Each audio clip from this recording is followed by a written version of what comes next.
एक बार फिर से मुठभेड़ हुई है, पेट्रोलिंग टीम पर हमला किया गया है, एक बार फिर से एक जवान शहीद हुए हैं। क्या कुछ फिलहाल सर्च ऑपरेशन को लेकर नया अपडेट है? बिल्कुल, अगर हम जम्मू रीजन के उधमपुर की बात करें तो कल जो है यहाँ पर मुठभेड़ शुरू हुई जब एक पेट्रोलिंग पार्टी पर आतंकियों ने हमला किया और इस हमले में सीआरपीएफ का एक जवान जो है शहीद हुआ है। और फिलहाल आपको बता दें कि इस पूरे इलाके को कॉर्डन ऑफ कर दिया गया है और ऑपरेशन फिलहाल जारी है। जम्मू कश्मीर में लगातार एंटी टेरर ऑपरेशन जगहों पर इस वक्त भी चलाए जा रहे हैं, चाहे हम डोडा हो, किश्तवाड़ हो या पुंछ राजौरी ऐसे इलाके हैं जहां पर लगातार आतंकियों के दिखने की खबर जो है मिल रही है। और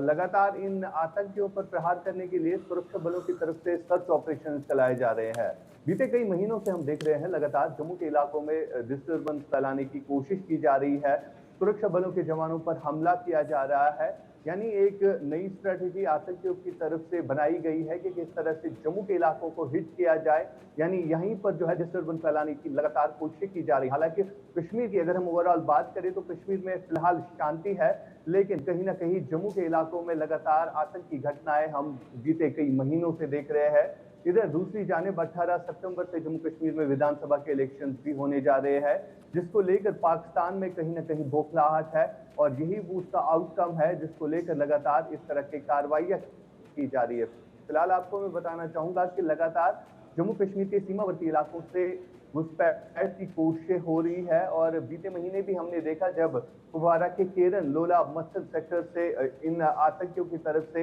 घुसपैठ की कोशिश की गई। हालांकि इसमें कई सारे आतंकियों को जो है ढेर भी किया गया, लेकिन जम्मू के इलाकों में किस तरह से अब फिर से ये सुरक्षा बलों पर हमला करने में सक्षम होते हैं, यानी किस तरह इनकी तैयारी होती है, इन्हीं घने जंगलों में ये छुप जाते हैं। फिलहाल कई एक जो घने जंगलाती एरिया है वहां पर सर्च ऑपरेशन चलाया जा रहा है। जी बिल्कुल आशिक, वहीं अगर बात की जाए तो देखिए बताया ही जा रहा है कि जो ये आतंकी थे ये पहले से ही घात लगाकर बैठे थे और जब वहां पर सीआरपीएफ का काफिला जब वहां से जा रहा था उस वक्त उन्होंने अचानक से सामने आकर अटैक कर दिया। कितने ये आतंकी थे और अटैक करने के बाद किस? बिल्कुल जी। ठीक मामूल के मुताबिक सुबह जो है सीआरपीएफ की नफरी जो है वो पेट्रोलिंग पार्टी रोड क्लियरेंस के लिए निकलती है और इसी तरह कल भी निकली थी जब इन आतंकियों ने घात लगाकर इन पर हमला किया और जिसके बाद जो है वहां पर अफरा तफरी का माहौल छाया। और फिलहाल वहां पर इस वक्त भी जो है सुरक्षा बलों की तरफ से ऑपरेशन चलाया जा रहा है। हालांकि ये घने जंगलों वाला इलाका है जहां पर ये आतंकी जो है अब इनका डेली रूटीन बन गया है। जहां पर भी घने जंगल होते हैं वहां पर ये छुप जाते हैं और बाद में इनको ढूंढना जो है सिक्योरिटी एजेंसीज के लिए बड़ी चुनौतियां पैदा करता है, क्योंकि काफी ज्यादा हिली टेरियंस होते हैं। अगर हम कश्मीर के जम्मू कश्मीर के ओवरऑल पहाड़ी इलाकों की बात करें तो इन इलाकों में सर्च ऑपरेशन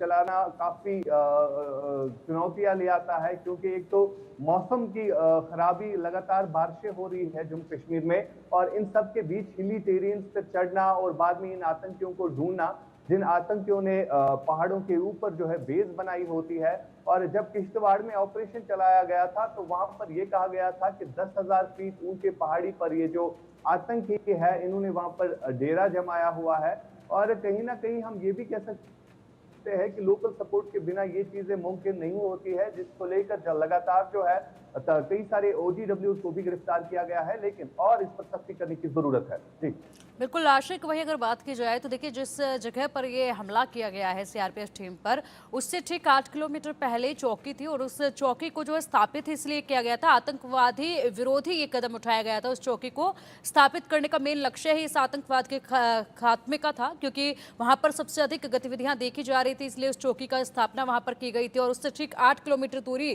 पर यह पूरा हमला हुआ है। बिल्कुल, अगर हम देखें तो वहां पर पुलिस की एक चौकी भी बनाई गई थी और महज इस चीज के लिए कि ताकि इन आतंकियों का पता लग जाए। और जिस हिसाब से जम्मू में अब डिप्लॉयमेंट की गई है सुरक्षा बलों की, तो इससे साफ तौर पर जाहिर हो रहा है कि इन आतंकियों के खिलाफ जो है अब सुरक्षा बलों की तरफ से भी एक रणनीति तैयार की गई है। साथ साथ आपको ये भी मैं बताना चाहूंगा कि जिस हिसाब से अब विधानसभा के इलेक्शन नजदीक आ रहे हैं और कहीं ना कहीं पाकिस्तान में बैठ आतंकियों में बौखलाहट है कि किस तरह से यहाँ पर अमन चैन से जिस हिसाब से लोकसभा के इलेक्शंस कराए गए, तो अब विधानसभा इलेक्शंस में कोई ना कोई खलल डालने की लगातार कोशिश की जा रही है। और अगर हम इन आतंकियों की संख्या की बात करें तो 60 से 70 ऐसे आतंकी है जिनका ताल्लुक सीधे तौर पर पाकिस्तान से है। और ये आतंकी जो है इस तरह के हमलों में अब ज्यादा ही तेजी ला रहे हैं, क्योंकि बीते कई महीनों से हम देख रहे हैं कि किस तरह से सुरक्षा बलों के जवानों को नुकसान उठाना पड़ रहा है। तो इस लिहाज से एक बड़ी स्ट्रेटजी है और एक बड़ी चुनौती है, क्योंकि विधानसभा के इलेक्शन को किस तरह से पीसफुल तरीके से कराना है, ये सबसे बड़ा चैलेंज है सिक्योरिटी एजेंसीज के लिए भी और सरकार के लिए भी। और सबसे बड़ी बात यहाँ पर यह है कि जिस हिसाब से अमरनाथ यात्रा 52 दिनों तक चली और इस अमरनाथ यात्रा में कोई खलल पैदा नहीं हुई, जिस हिसाब से अमरनाथ यात्रा के लिए सिक्योरिटी के अरेंजमेंट्स रखे गए थे, वाकई तौर पर उसमें हम सक्सेसफुल रहे। लेकिन अब जो बड़ी चुनौती है विधानसभा के इलेक्शंस को लेकर, जिन्हें 3 चरणों में कराना है, और इसको लेकर जो है सिक्योरिटी को वाकई तौर पर मजबूत करना है, क्योंकि सिक्योरिटी इदारों पर कई सारी उंगलियां भी उठ रही है, क्योंकि लगातार जम्मू के इलाकों में ही किस तरह से ये टारगेट करने में कामयाब हो जाते हैं और फिर भागने में भी फरार होते हैं। और इस पर जो है लगातार बातें चल रही है और कोई नई रणनीति जो है जरूरी है इन पर तय करना। जी।